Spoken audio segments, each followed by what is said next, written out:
내가 살아도 주를 위하여 살고 죽어도 주를 위하여 죽나니 그러므로 사나 죽으나 우리가 주의 것이로다. 하나님은 영이시니 예배하는 자가 영과 진리로 예배할지니라. 아멘.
늘 크신 자비하심으로 우리 무리를 품어주시는 고마우신 아버지 하나님, 우리를 지명하여 부르시고 부르신 우리에게 한량없는 은혜를 베푸시어 오늘까지 선하게 인도해 주셨음에 감사를 드립니다.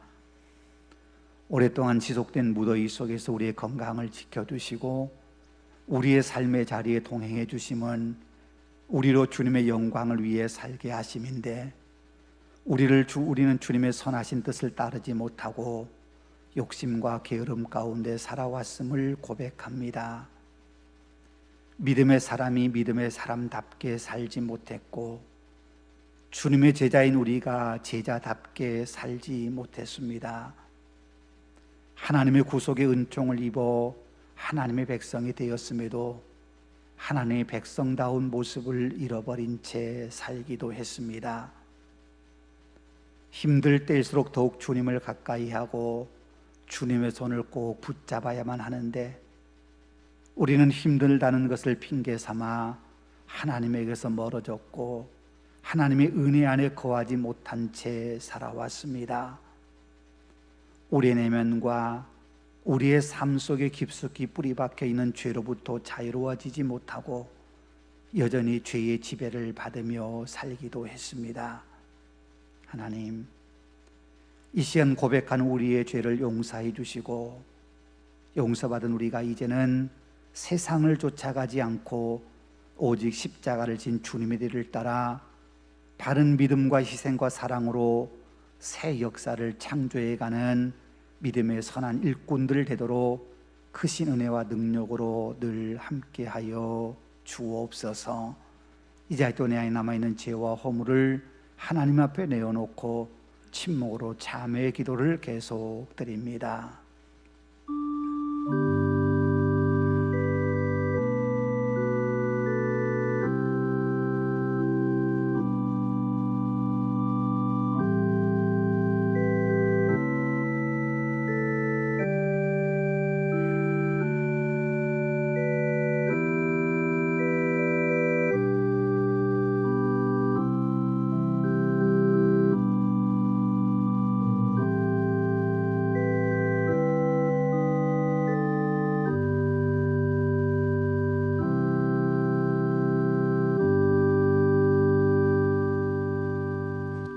사도신경으로 우리의 신앙을 고백합니다. 나는 전능하신 아버지 하나님 천지의 창조주를 믿습니다. 나는 그의 유일하신 아들 우리 주 예수 그리스도를 믿습니다. 그는 성령으로 잉태되어 동정녀 마리아에게서 나시고 본디오 빌라도에게 고난을 받아 십자가에 못 박혀 죽으시고 장사된 지 사흘 만에 죽은 자 가운데서 다시 살아나셨으며 하늘에 오르시어 전능하신 아버지 하나님 우편에 앉아 계시다가 거기로부터 살아있는 자와 죽은 자를 심판하러 오십니다. 나는 성령을 믿으며 거룩한 공교회와 성도의 교제와 죄를 용서받는 것과 몸의 부활과 영생을 믿습니다. 아멘. 그리스도께서 우리를 자유롭게 하시려고 자유를 주셨으니 그러므로 굳건하게 서서 다시는 종의 멍에를 매지 말라. 아멘.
사랑과 은혜가 풍성하신 하나님, 지난 한 주간 한여름의 무더위 속에서도 건강으로 지켜주시고 8월 둘째 주 예배당과 각자의 처소에서 예배드릴 수 있도록 인도해 주심에 감사와 영광을 드립니다.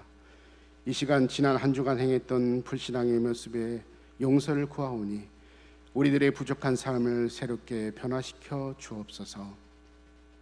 하나님, 우리들로 하여금 하나님의 충분한 사랑과 위로와 간구에 응답을 받을 만한 자격과 인격을 갖출 수 있도록 은혜를 베풀어 주옵소서. 우리들의 삶이 과장되지 않도록 다스려 주시고 마음을 정결케 하시며 걱정과 고통, 다치고 막혔던 문제들이 해결되게 하시며 약한 자에게는 강건함을, 아픈 이에게는 회복의 기쁨을, 고통이 있는 성도에게는 이를 이길 수 있는 크신 사랑과 은혜에 충만한 삶으로 인도하여 주옵소서. 역사의 주인이신 하나님, 이 민족을 불쌍히 여겨주셔서 이 나라와 민족 위에 주님의 영광이 드러나게 하옵소서. 이 나라와 이 민족을 사랑하사 국내적으로는 공의와 정의, 질서와 화평, 대화와 타협이 있게 하시고 남북한은 서로 이해와 신뢰, 양보와 협력이 있게 하옵소서. 하나님, 우리 남성교회가 더욱 이 지역사회의 구원의 빛이 되게 하시고 말씀이 충만한 교회, 사랑이 넘치는 교회 되게 하옵소서.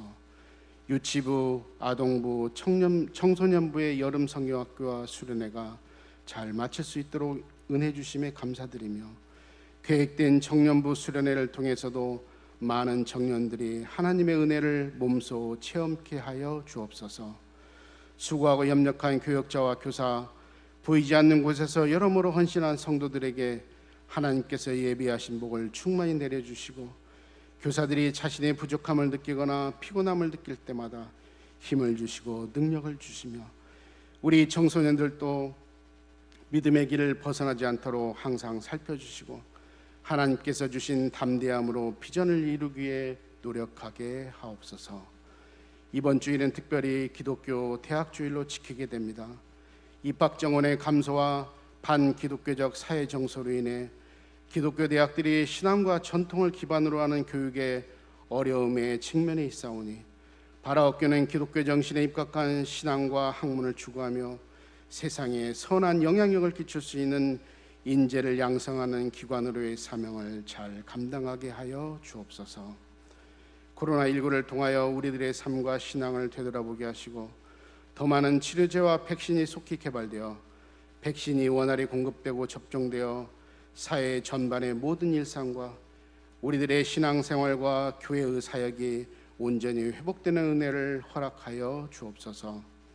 계절적으로 무더운 여름 날씨기에 육신이 지치고 피곤하여 신앙생활에 게을러하지 않도록 언제나 주님께서 동행하여 주시고 인도하여 주옵소서. 오늘도 목사님을 통해 주시는 귀한 말씀이 우리 모두를 새롭게 하고 성령으로 거듭나게 하시며 어두워진 심령이 밝아지게 하시고 약해진 심령을 강하게 하옵소서. 정성껏 준비한 찬양을 기쁘게 흠양하여 주시길 소망하며 이 모든 말씀 예수님의 이름으로 기도드립니다. 아멘.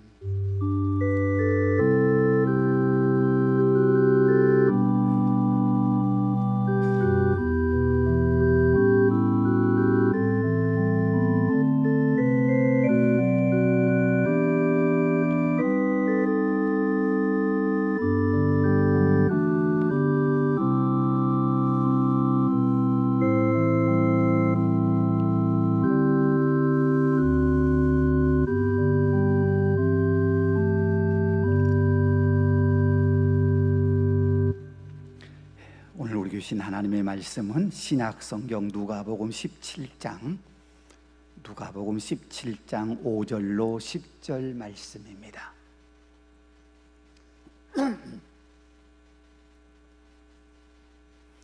신약성경 124쪽 누가복음 17장 5절로 10절 말씀입니다. 누가복음 17장 5절로 10절까지 하나님 말씀 봉독합니다.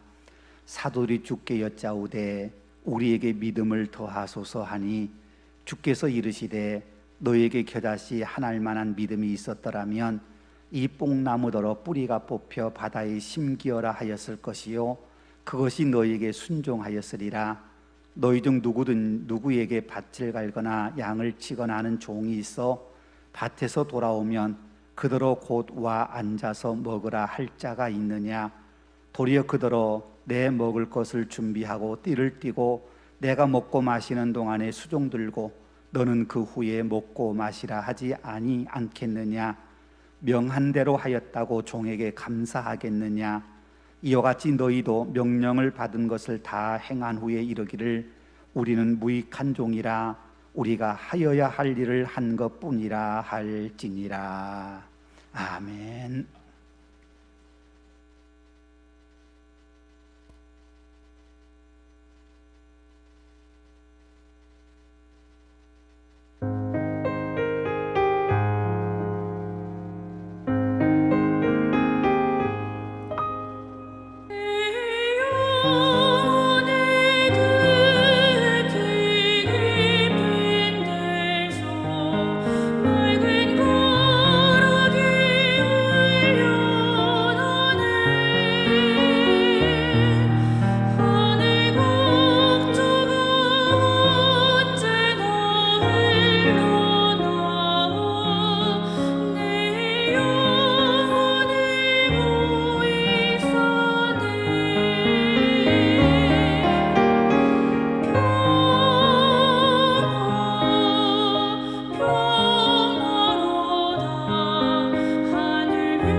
아멘. 감사합니다.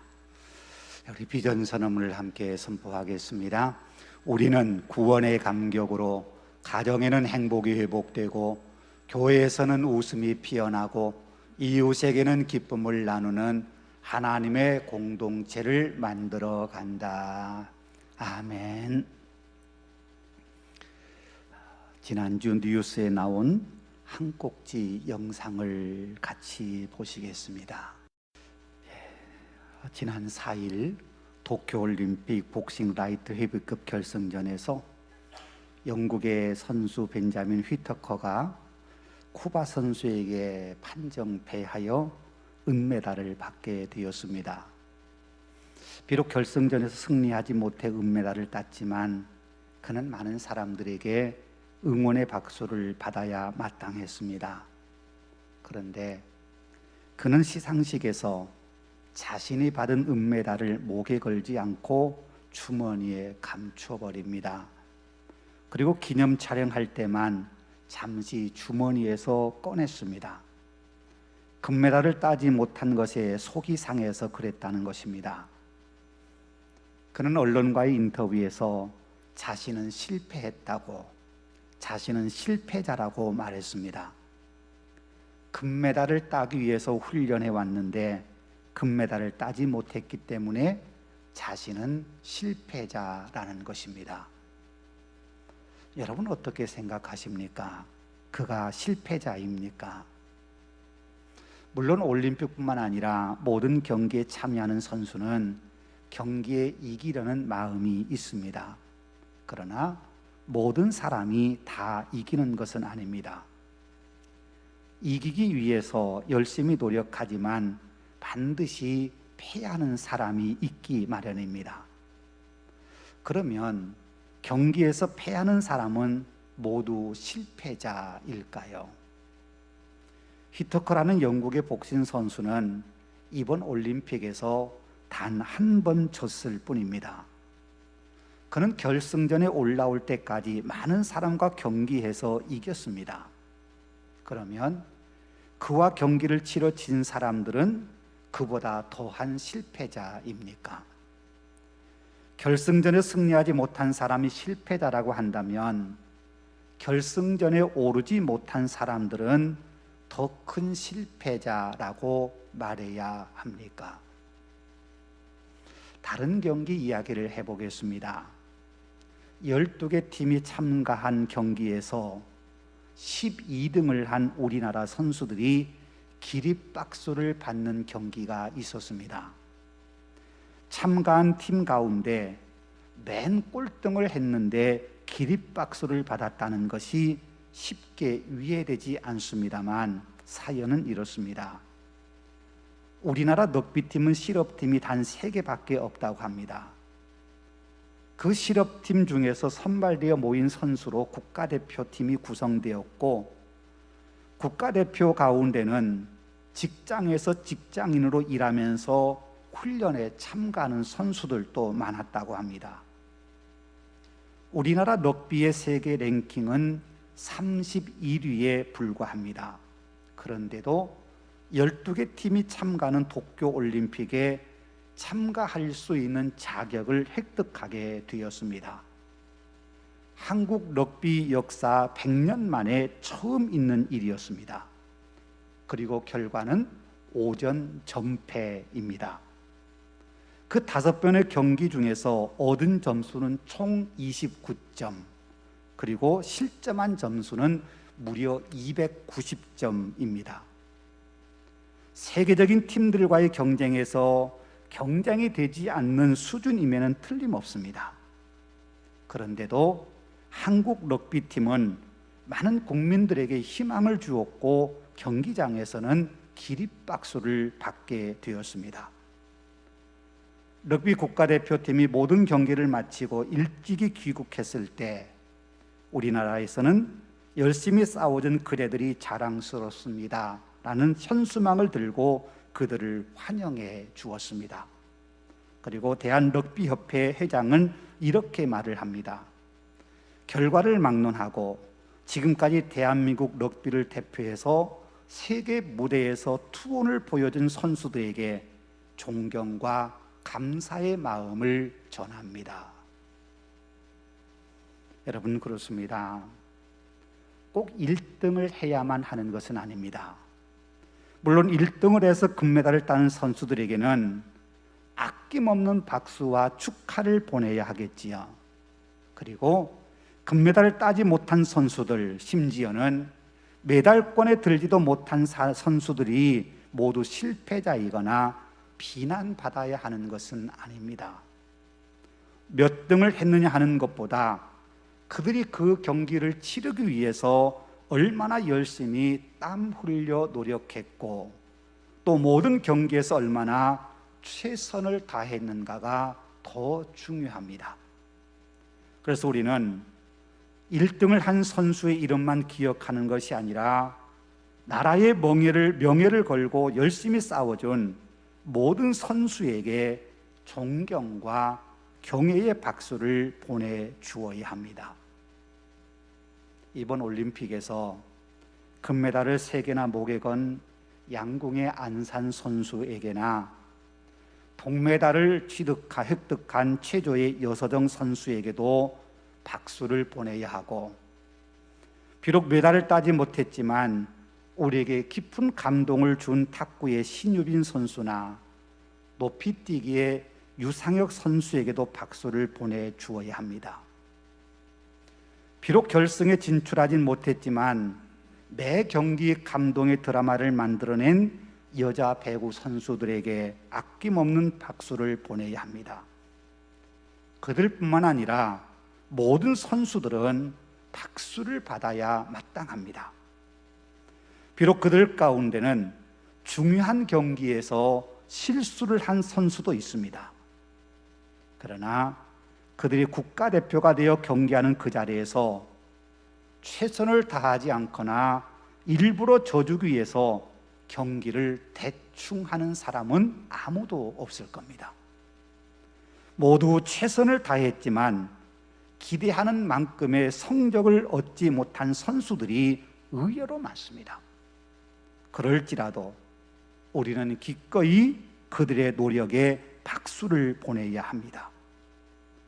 비록 우리가 보지는 못했지만 그들이 그 자리에 설 때까지 얼마나 많은 수고와 노력을 했을지 우리는 잘 알기 때문입니다. 여러분, 그렇습니다. 우리 인생에서 스스로 실패자라고 자책할 수 있는 사람은 사실 아무도 없습니다. 그리고 앞선 영상에서 보았던 영국의 복싱 선수 역시 이제 겨우 24살입니다. 앞으로 그가 도전하고 헤쳐나가야 할 시간들은 엄청나게 많습니다.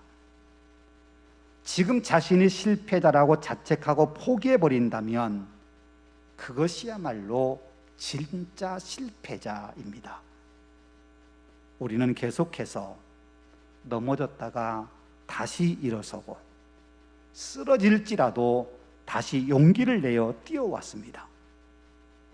세상살이에서 단 한 번도 실수하지 않는 사람 없고 단 한 차례도 실패를 경험하지 않는 사람은 없습니다. 실패가 두려워 포기하는 것이야말로 진짜 신패입니다. 계속해서 도전하고 뛰어가는 한 우리는 여전히 달리고 있는 중입니다. 그런 과정에 있는 사람은 어느 누구도 실패자라고 단정 지을 수 없습니다. 여러분, 믿음도 마찬가지입니다. 우리가 믿음의 삶을 살 때요, 우리가 원하는 바대로만 살아온 사람은 아무도 없습니다. 때로는 도전하지만 실패하기도 하고, 때로는 용기를 내보지만 낭망의 경험에 빠진 수도 있습니다. 열심히 앞을 향해 뛰어가지만 때로는 제자리 걷는 것처럼 느낄 수도 있고, 때로는 깊은 나락으로 떨어지는 것 같은 순간도 있습니다. 그렇다고 우리가 믿음의 행진을 그만둘 수 있겠습니까? 결코 그럴 수 없습니다. 때론 실패했다고 우리가 가는 길을 멈춰설 수는 없습니다. 아무리 우리 앞에 큰 장애물이 놓여 있다 하더라도 우리가 가야 할 이 믿음의 길은 결코 포기할 수 없습니다. 마치 거북이처럼 느릿느릿 가고 있다 하더라도 우리는 계속해서 믿음의 끈을 붙잡고 믿음의 경주를 해 나가야 합니다. 왜 그런지 아십니까? 우리는 하나님의 종이기 때문입니다. 우리 믿음의 사람들의 정체성은 예수 그리스도의 종이기 때문입니다. 하나님의 종으로 하나님께서 은혜를 우리에게 사명을 맡겨주시기 위해서 우리를 불러주셔서 우리로 우리의 삶의 현장에서 뛰어가게 한 사람들, 그가 바로 우리들이기 때문입니다. 하나님께서 우리를 당신의 종으로 삼으셨습니다. 그렇다면 하나님의 종이 된 우리가 살아가야 할 삶의 모습은 어떤 것이어야 합니까? 예수 그리스도의 제자요, 예수 그리스도의 종인 우리가 살아가야 할 삶은 어떤 것이어야 합니까? 오늘 본문은 하나님의 종, 예수 그리스도의 종인 우리가 살아가야 할 삶이 어떤 것인지를 우리에게 가르쳐 줍니다. 오늘 본문의 말씀은 이렇게 시작합니다. 사도들이 주께 여짜오되 우리에게 믿음을 더하소서 하니. 누가복음에서 사도라고 하는 말은 12 제자에게 한정되어 사용합니다. 그러니까 예수님을 늘 가까이 따라다녔던 12명의 제자들이 예수님께 우리에게 믿음을 더해달라고 요청한 겁니다. 그들이 자신에게 믿음을 부족하다고 느낀 이유가 있습니다. 오늘 보면 바로 앞에 나오는 말씀 때문입니다. 예수님께서는 내 형제가 죄를 범한 후에 하루에 7번이라도 용서해 달라고 한다면 용서해 주어야 한다고 말씀하십니다. 여러분, 이 말씀이 참 어렵다고 하는 거 우리 잘 알지요. 이 말씀 실천하는 게 참 어려운 말씀입니다.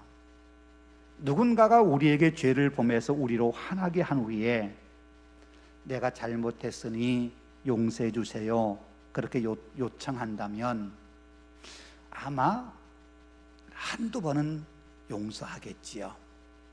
그럴 수 있다고 용서하고 참고 넘어갈 수 있을 겁니다.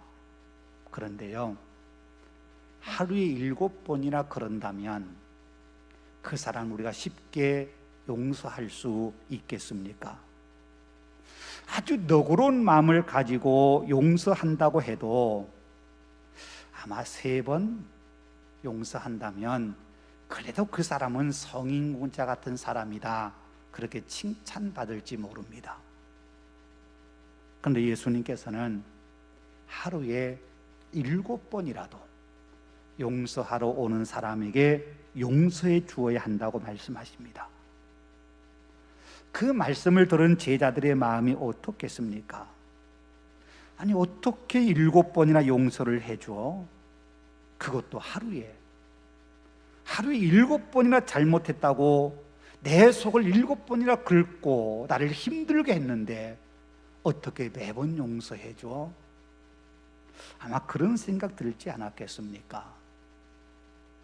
그래서 제자들은 우리가 그렇게 하려면 지금 모습 가지고는 안 되겠구나, 우리에게 좀 더 큰 믿음, 그 믿음이 있어야 하지 않겠나, 그래야 용서하는 삶을 살 수 있지 않겠나, 아마 그런 생각 때문에 예수님께 우리에게 믿음을 더해 주소서라고 요청한 겁니다. 그런데요, 예수님께서는 믿음을 더해 달라고 하는 제자들의 요청에 참 희한한 대답을 하십니다. 너에게 겨자씨 하나일 만한 믿음이 있었더라면 이 뽕나무더러 뿌리가 뽑혀 바다에 심기어라 하였을 것이요 그것이 너희에게 순종하였으리라. 여러분, 이 말씀과 비슷한 말씀 생각나는 거 있지요? 마태복음 17장에서 예수님께서 말씀합니다. 만일 너희에게 믿음이 겨자씨 하나만큼만 있어도 이 산을 명하여 여기서 저기로 옮겨지라 하면 옮겨질 것이요 또 너희가 못할 것이 없으리라. 여러분, 이 말씀들이 의미하는 바가 무엇인지 아시겠지요? 제자들은 지금 자신에게 믿음이 적어서 주님께서 말씀하신 대로 살아갈 수 없기에 믿음을 더해 주시면, 더 큰 믿음을 가지면 자신들이 그 믿음을 가지고 주님 말씀하신 대로 살아갈 수 있을 겁니다. 지금 그렇게 예수님께 요청한 겁니다. 그래서 믿음을 더해달라고 말한 겁니다. 그런데 예수님께서는 믿음이 크냐 작냐, 믿음이 맞냐 적냐 하는 것이 우리로 하여금 믿음의 삶을 살게 하는 동력이 되는 것이 아니라고 말씀하고 있습니다. 예수님께서 우리의 믿음을 겨자씨 한 알에 비유하고 있습니다. 거기는 이런 이유가 있습니다. 겨자씨는 아주 작은 겁니다. 우리가 흔히 작은 것을 깨알만하다 그렇게 표현하듯이 이스라엘 백성들은 아주 작은 걸 이야기할 때 겨자씨 같다, 겨자씨만하다 그렇게 말합니다. 그런데 예수님께서는 이런 단순한 관용적인 표현으로만 그걸 사용하신 것이 아닙니다. 겨자씨는 작은 것이지만 그 안에는 생명이 있기 때문에 그걸 심으면 크게 자라서 새들이 깃들 정도로 큰 나무가 됩니다. 예수님께서 마태복음 13장에서 천국을 비유하시면서 천국은 마치 사람이 자기 밭에 갖다 심은 겨자씨 한 알과 같다 그렇게 말씀하셨습니다. 그리고 이렇게 덧붙이십니다. 이는 모든 씨보다 작은 것이로되 자란 후에는 풀보다 커서 나무가 되매 공중에 새들이 와서 그 가지에 깃들이느니라. 그렇습니다. 겨자씨는 심어 놓으면 자라서 큰 나무가 됩니다. 큰 나무로 자란 이유는 그 안에 생명이 있기 때문입니다. 마찬가지로요, 우리에게 겨자씨 한 알만한 믿음만 있어도 뽕나무가 바다에 심겨지고 큰 산이 이곳에서 저곳으로 옮겨지게 할 수 있다 그렇게 말씀합니다. 그 이유는 우리의 믿음 안에 생명력이 있기 때문입니다. 죽은 믿음이 아니라 살아있는 믿음이라면 그 믿음이 크든 작든 능력을 일으키는 역사가 나타난다는 말입니다. 그런데 더 중요한 것이 있습니다. 그것은 우리가 그런 능력을 행할 수 있는 믿음을 가지고 산다는 것은 어떻게 산다는 것인가 라는 것입니다.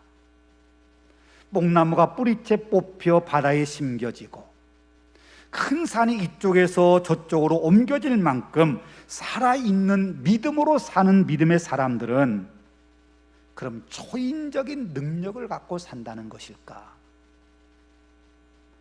우리가 흔히 말하는 것처럼, 그리고 때로 우리가 흔히 기대하는 것처럼 남들이 갖지 못하는 초인적인 능력, 특별한 능력을 갖고 사는 것이 믿음으로 사는 삶이란 말인가? 오늘 본문은요, 그렇지 않다고 말씀합니다. 믿음으로 뽕나무가 뿌리째 뽑혀 바다에 심겨지게 할 수 있다고 말씀하신 후에 예수님께서는 한 종의 이야기를 비유로 들어 설명하십니다. 그 종은 믿음을 가진 종이겠지요. 그리고 그 종은 밭을 갈거나 양을 치는 종입니다.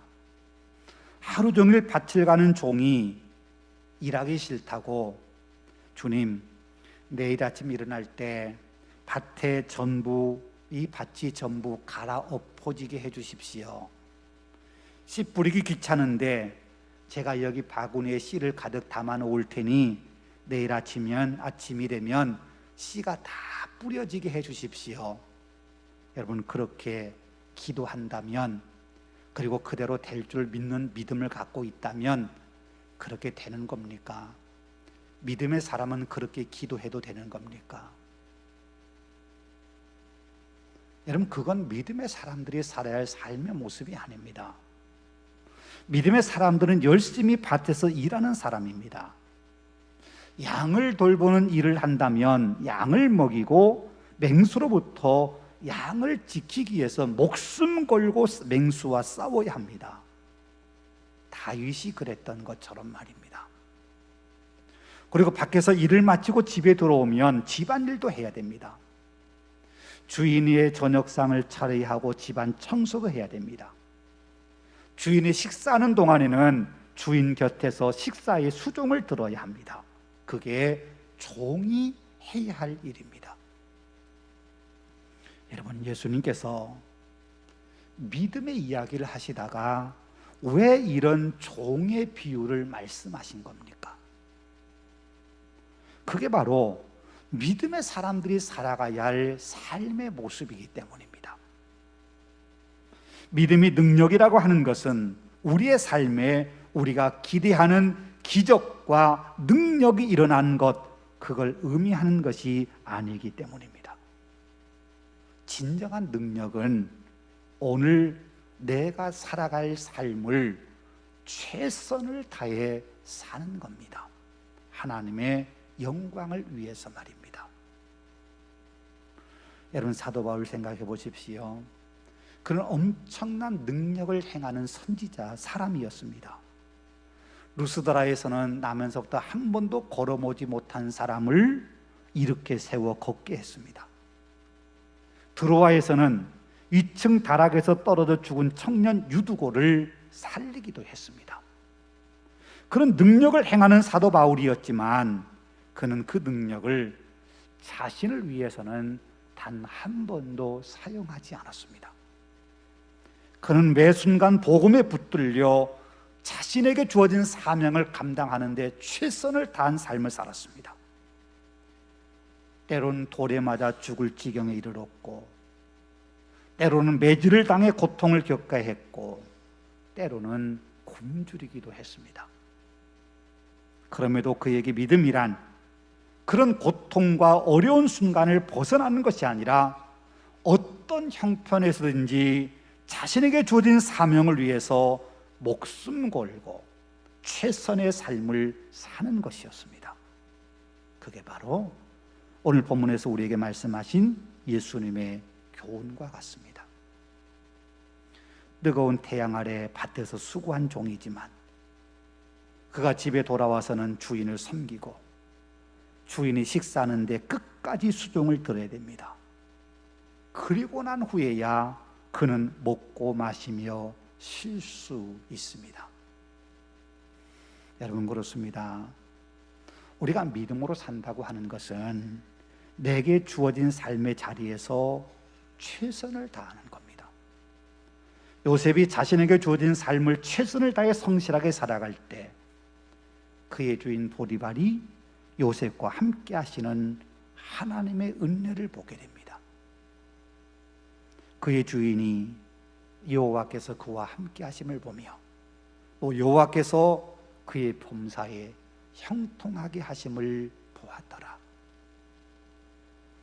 비록 어린 나이에 종으로 팔려간 요셉이지만 요셉은 이국 땅에서 종살이할 때 내가 종으로 내가 이렇게 수고해봐야 무슨 의미 있나, 그렇게 자기 일을 회피하거나 게으름 피우지 않았습니다. 자신에게 주어진 삶을 최선을 다해 성실하게 살았습니다. 그래서 주인에게 인정을 받습니다. 우리가 살아가야 할 삶의 모습입니다. 그게 직장 생활하는 아니면 사업을 하든 우리는 우리에게 주어진 삶에 늘 최선을 다해야 합니다. 그럴 때 하나님께서 우리와 함께 하셔서 우리의 삶을 형통하게 해주십니다. 오늘 본문에서요, 믿음의 사람들이 살아갈 삶의 모습을 또 하나 가르쳐주고 있습니다. 그것은 우리가 최선을 다한 후에 늘 겸손해야 한다는 겁니다. 겸손해야 한다고 하는 것은 두 가지 모습이 있습니다. 첫째는 자신이 해야 할 일에 최선을 다한 후에 칭찬을 받지 못한다 하더라도 불평하거나 기분 나빠하지 않는다는 겁니다. 오늘 본문 9절에 말씀하지요. 명한 대로 하였다고 종에게 감사하겠느냐. 무슨 말이에요? 종은 칭찬을 바라지 않고 일한다는 겁니다. 칭찬을 해주든지 해주지 않든지 그는 자신에게 주어진 삶에 최선을 다할 뿐입니다. 그게 진짜 믿음의 모습입니다. 그게 바로 겸손의 모습입니다.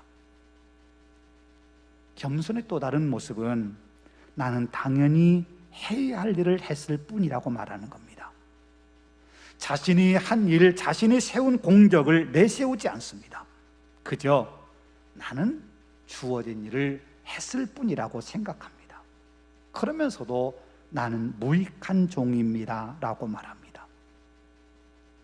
무익한 종이라고 하는 말은 내게 주어진 삶을 잘 감당하여 일할 수 있는 것은 내게 힘이 있거나 내가 능력이 있거나 내가 부지런해서가 아니라 나를 종으로 세워 일하게 하신 주인의 은혜 덕분이라고 말하는 겁니다. 주인이 나를 인정해 주셔서 이런 일을 맡겨주신 것에 감사하고 오늘 또 그 일에 잘 감당할 수 있었던 거 모두 전적으로 주인의 은혜 때문입니다. 그렇게 생각하는 겁니다. 주인이 맡겨주셨으니까 하는 거지요. 주인 나를 인정해 주시니까 내가 이 일을 하지요. 나에게는 아무 능력이 없습니다. 나는 내세울 것 아무것도 없습니다. 그런 마음으로 일하는 사람이 충성스러운 종이라는 겁니다.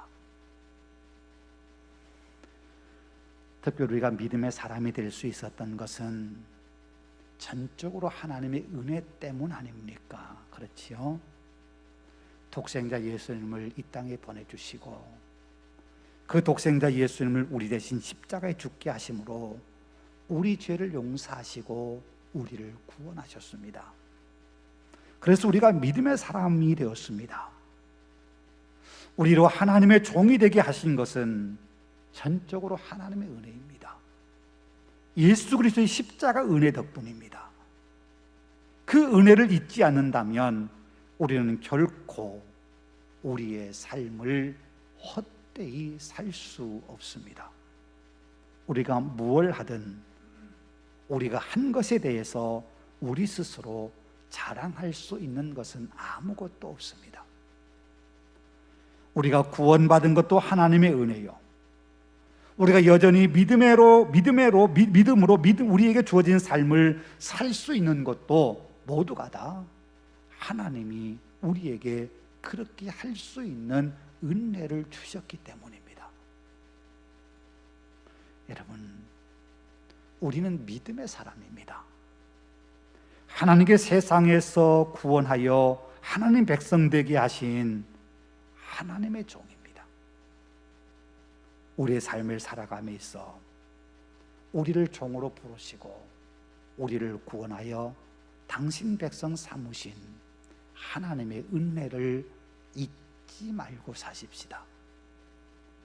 여러 가지 면에서 부족한 우리에게 오늘이라는 삶을 맡겨주셨고 그 일을 감당하게 하신 것도 하나님의 은혜임을 잊지 말고 오늘 내게 주어진 삶에 최선을 다해 사십시다. 그게 바로 믿음의 능력입니다. 내 영광 드러내려 하지 말고 나를 통해 우리의 주인이신 하나님만이 영광을 받으시도록 하나님 이름 앞에 부끄럽지 않게 사십시다. 하나님께서는 당신의 종인 우리를 통해서 당신이 영광 받으시길 원하십니다. 우리는 하나님의 종, 하나님의 사람입니다. 기도하겠습니다. 은혜가 풍성하신 아버지 하나님 감사합니다. 우리를 택하여 세상으로부터 구별하시고 구별된 우리에게 세상과 구별된 삶을 살아갈 수 있도록 하늘의 은혜를 주시니 감사합니다. 특별히 우리에게 믿음을 주셔서 그 믿음으로 세상을 이기며 살게 하시니 감사합니다. 우리에게 큰 믿음이 필요한 것이 아니라 지금 내게 주신 그 믿음을 붙잡고 그 믿음이 내 삶에서 능력으로 역사하여 나로 하여금 하나님이 기뻐하시는 거룩한 삶을 힘써 살아갈 수 있도록 내가 그 믿음에 순종하여 살아감이 우리에게 중요함을 늘 기억하고 하나님 믿음 주신 우리 주님의 영광 위하여 우리에게 주어진 삶 최선을 다하여 복되게 살아가는 우리 모두가 되게 하여 주옵소서. 예수님 이름으로 기도하옵나이다. 아멘.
피난처요 방패가 되어주신 고마우신 아버지 하나님, 세상의 거센 물결을 헤치고 믿음으로 살아온 우리를 다시금 주님 품에 품어주시고 거룩하신 주님께 예배드릴 수 있도록 함께 해주시니 감사를 드립니다.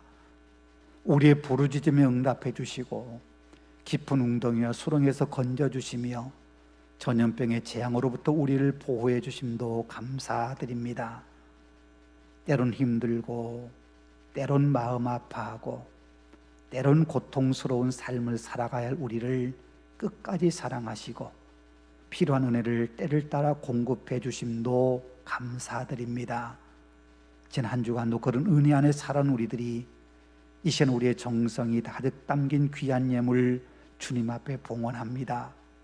이 예물과 함께 우리의 정성을 기쁘게 흠양하여 주시고 예물 드린 주의 택하신 백성들의 심령에 평강의 복과 강건한 은혜로 채워 주옵소서. 우리가 드린 예물이 주님께서 안타까이 바라보시는 곳에 선하게 사용되게 하시고 주님의 영광이 온전히 드러나도록 함께하여 주옵소서. 하나님, 우리 가운데 가정의 문제나 사업의 문제나 삶의 문제로 힘들어하는 교우들을 이루하시고 주님의 도우심으로 모든 무거운 짐에서 벗어나게 하시며 육신의 연약함 때문에 아파하고 고통당하는 심령들에게는 쾌유케 되는 치유의 은총을 내려 주옵소서. 재확산되고 있는 코로나로 인해 고통과 두려움 가운데 있는 지구촌을 불쌍히 여겨주시고 이 코로나가 속히 진정되도록 우리 모두를 긍휼히 여겨 주옵소서. 우리나라의 젊은이들이 현실 때문에 좌절하지 않고 비전과 꿈을 갖고 용기를 내게 하시고 하늘의 지혜를 가지고 인생을 개척해 갈 수 있는 능력을 더하여 주옵소서. 우리 구주 예수 그리스도 이름으로 감사하며 기도 올리옵나이다. 아멘.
우리는 믿음의 사람입니다. 믿음으로 산다고 하는 것은, 믿음의 능력으로 산다고 하는 것은 어떤 기적을 일으키는 삶이 아니라 오늘 우리에게 주어진 삶을 최선을 다하여 하나님의 영광 위에 사는 삶입니다. 그런 삶을 살아가 우리의 삶을 통해 하나님의 영광 받으시는 복된 믿음의 승리자들 되실 수 있기를 바랍니다. 이제는 주 예수 그리스도의 은혜와 하나님의 사랑과 성령의 교통하심이 오늘도 주님 앞에 예배하는 우리 모든 믿음의 식구들 그 심령 속에와 삶의 걸음걸음에, 가정과 생업의 도전에, 또 우리 민족의 앞날에 이제부터 영원토록 함께 하시기를 간절히 축원하옵나이다. 아멘.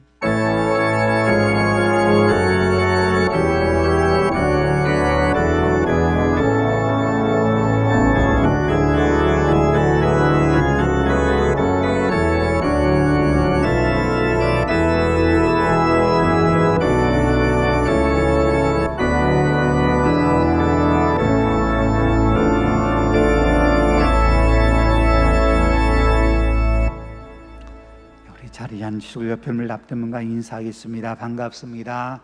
잘 오셨습니다. 사랑하고 축복합니다. 교육 소식 말씀드립니다. 오늘 기독교 대학 주일입니다. 우리 장로님 기도하신 것처럼 우리 기독교 대학들이 정체성을 잃지 않고 바른 신앙교육, 바른 인성교육 할 수 있도록 여러분 기도해 주시면 고맙겠습니다. 오늘 2부 예배 마친 후에 정기 재직회로 모이겠습니다. 교육부서 여름 행사가 계속되고 있습니다. 유치부는 끝났고 또 아동부와 청소년부는 오늘까지, 그리고 청년부는 다음 주부터 2주간 계속됩니다. 우리 위해서 기도해 주시면 고맙겠습니다. 지난주 광고 계속 드렸던 것처럼 2021학년도 2학기 장학생 신청 받습니다. 오늘까지 신청해 주시기를 바랍니다. 지난주 말씀드린 것처럼 오후 예배는 당분간 드리지 않습니다. 그렇게 여러분이 협조해 주시면 고맙겠습니다. 교우동정입니다. 13구역의 차상봉 집사님, CT병원 505실에, 12구역의 장희순 교우님 사랑요양병원에 입원해 계십니다. 또 주보에 나와 있지 않습니다만 유인수 장로님도 병원에 입원해 치료를 받고 계십니다. 환우들의 회복을 위해서 기도해 주시면 고맙겠습니다.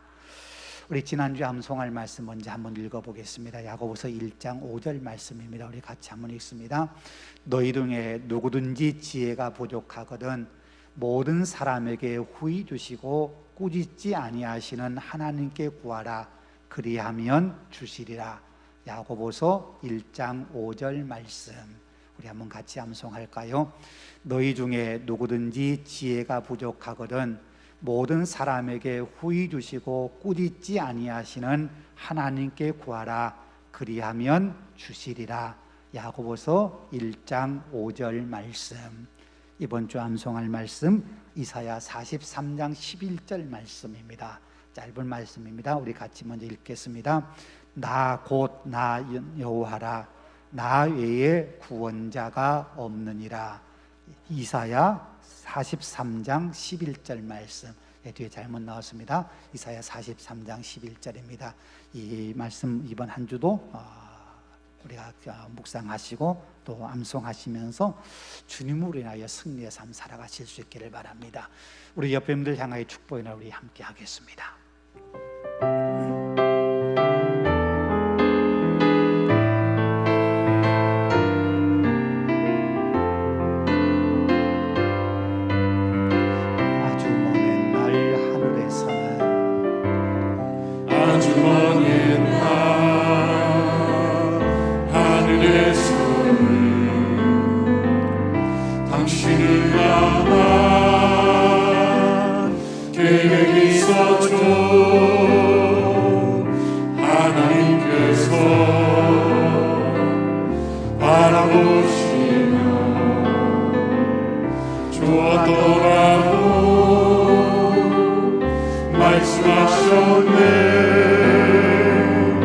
이 세상 그